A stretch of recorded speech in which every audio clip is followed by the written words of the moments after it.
First question. How many of you have booked a railway ticket in India? Please raise your hand. Okay.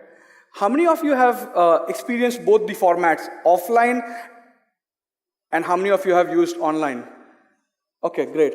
A question for you. If you have to give a score of efficiency out of 10 for the old behavior, that is going to railway station, standing in the queue or whatever that is, versus going to IRCTC, what is the score you will give out of 10 for the first behavior and the second behavior, state A and state B? 3 and 8. What I have noticed is kind of between that for most people, 2 and 8, right? You will see that the efficiency is dramatically different between the old behavior and the new behavior. And therefore, we have this theory which is called delta 4. Whenever the delta of efficiency is greater than 4, that's where you will unlock the pot of gold. Now, what is the beauty about delta 4s? You will find that they are irreversible. UBP versus USP. All of us know about USP, but the real thing for today's world is UBP, and I'll explain that in a bit. UBP stands for unique brag-worthy proposition. Everybody who will experience a new efficient state will scream at everybody at an inefficient state and tell them to move there. I'll give you a small example. How many of you have used Truecaller in India?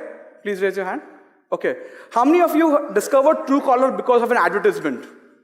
Nobody. I'll tell you how you all discovered it. Somebody came to you and told you, give me any phone number and I'll tell you the name of the person. And they did a magic trick. And that's how you discovered Truecaller and everybody downloaded it, right? That is unique, brag-worthy proposition. Everybody who moves to an efficient state will scream at everybody at an inefficient state and say, hey, move here.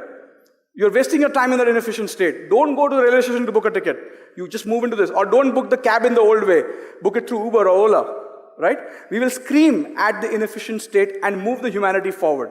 But that is only true if the delta is large enough, right? And we have high tolerance for delta 4s. If there is a bad experience with IRCTC, we will continue to use it because there is nothing more efficient than that. The delta 4 exists in that product. The delta 4 exists in Uber and Ola. We'll crib. Why doesn't the driver know how to use maps? Go back to the old behavior and book the other methods. You will not move there because the delta is large enough compared to the previous behavior, right? So what you will notice is that any product or service that offers delta 4 creates wealth.